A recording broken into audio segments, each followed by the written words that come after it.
ก็มีการรายงานข่าวจากเอเชียไทม์นะครับบอกว่าเวลานี้นาโต้นั้นได้กระโดดร่วมวงสงครามรัสเซียยูเครนเป็นที่เรียบร้อยแม้ก่อนหน้านี้นาโต้นั้นออกมาปฏิเสธโดยตลอดนะครับว่าพวกเขาไม่มีความตั้งใจในการที่จะเข้าร่วมเรื่องของสงครามในครั้งนี้แต่ตามการรายงานข่าวนั้นก็บอกว่าตอนนี้มีทหารนาโต้จากหลายชาติอย่างเช่นในส่วนของฟินแลนด์ในส่วนของฝรั่งเศสในส่วนของอังกฤษเข้าประจำการอยู่ในประเทศยูเครน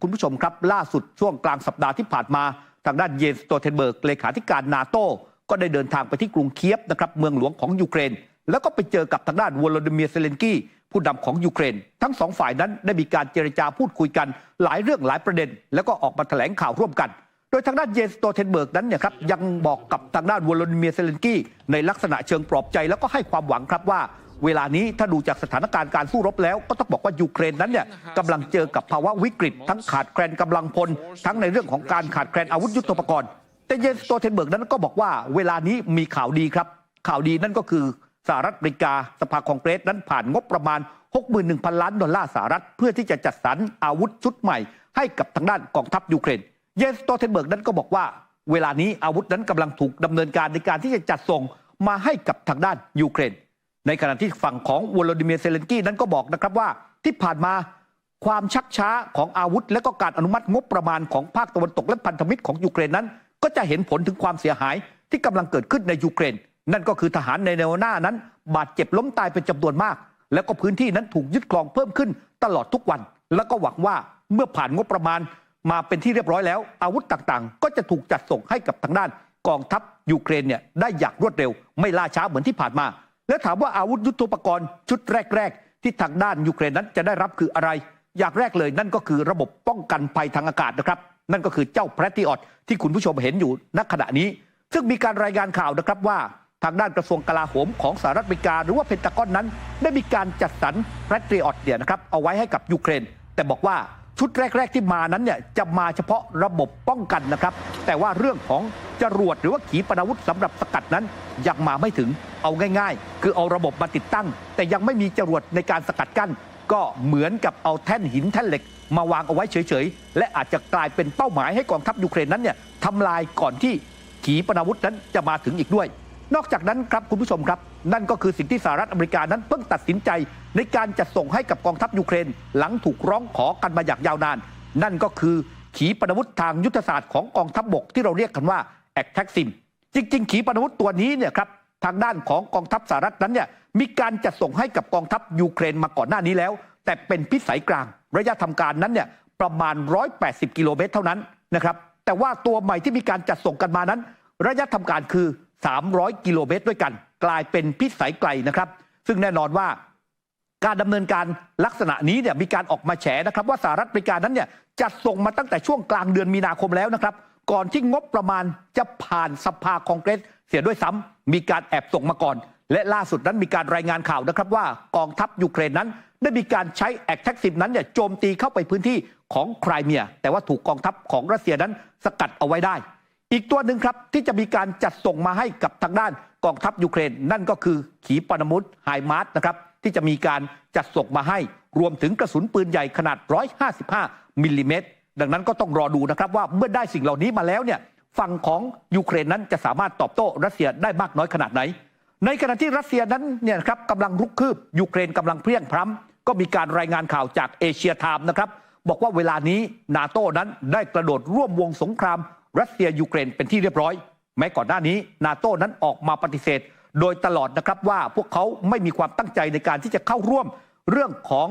สงครามในครั้งนี้แต่ตามการรายงานข่าวนั้นก็บอกว่าตอนนี้มีทหารนาโต้จากหลายชาติอย่างเช่นในส่วนของฟินแลนด์ในส่วนของฝรั่งเศสในส่วนของอังกฤษเข้าประจำการอยู่ในประเทศยูเครนแต่อยู่ฝั่งตะวันตกโดยอ้างว่าทหารเหล่านี้ที่เข้าประจำการนั้นเนี่ยครับเป็นทหารเป็นที่ปรึกษาเท่านั้นก่อนหน้านี้เนี่ยประธานาธิบดีวลาดิเมียร์ปูตินบอกว่ามีทหารต่างชาติราว 3,200 คนที่เข้าไปสู้รบอยู่ในยูเครนแต่ไปในนามทหารอาสาสมัครเท่านั้นนักรบอาสาสมัครแต่การรายงานข่าวของเอเชียไทม์นั้นบอกว่าทหารนาโต้ชุดใหม่ที่เข้าไปนั้นติดโลโก้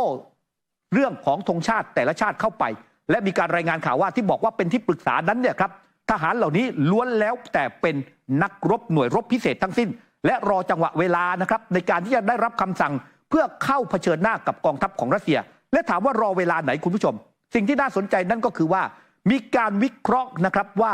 ตอนนี้เนี่ยสถานการณ์การสู้รบระหว่างรัสเซียกับยูเครนนั้นเนี่ยต้องรอเรื่องของการเลือกตั้งในสหรัฐอเมริกาที่จะเกิดขึ้นเนี่ยในช่วงเดือนพฤศจิกายนก็คือปลายปีนี้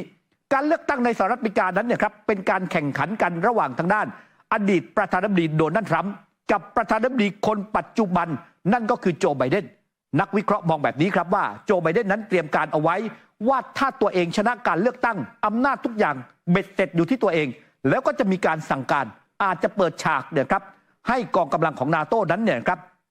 ตอบโต้กองกำลังของรัสเซียก็เรียกว่าเปิดหน้านาโต้เนี่ยที่จะตะลุยกับรัสเซียและถึงเวลานั้นนักวิเคราะห์มองว่ามันมีโอกาสที่จะเกิดสงครามโลกครั้งที่3หากว่าโจไบเดนนั้นชนะการเลือกตั้งแต่ถ้าทางด้านฝั่งของโดนัลด์ทรัมป์นั้นชนะการเลือกตั้งล่ะจะเกิดอะไรขึ้นนักวิเคราะห์ก็มองครับโดนัลด์ทรัมป์นั้นเนี่ยมีจุดยืนที่ชัดเจนก่อนหน้านี้ออกมาบอกเลยว่าถ้าตัวเองนั้นชนะสงคราม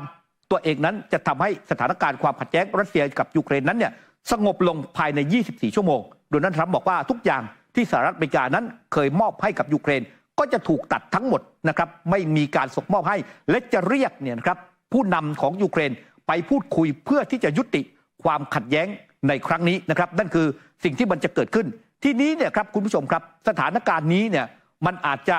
ช้าเกินไปหรือไม่สำหรับยูเครนถ้าต้องไปรอจนถึงเดือนพฤศจิกายนเพราะเวลานี้รัสเซียนั้นกำลังรุกคืบและดูเหมือนว่าประธานาธิบดีวลาดิเมียร์ปูตินนั้นก็รู้ในกลยุทธ์นี้ก็เลยมีการดำเนินการเนี่ยโจมตียูเครนอย่างหนักในช่วงเวลาที่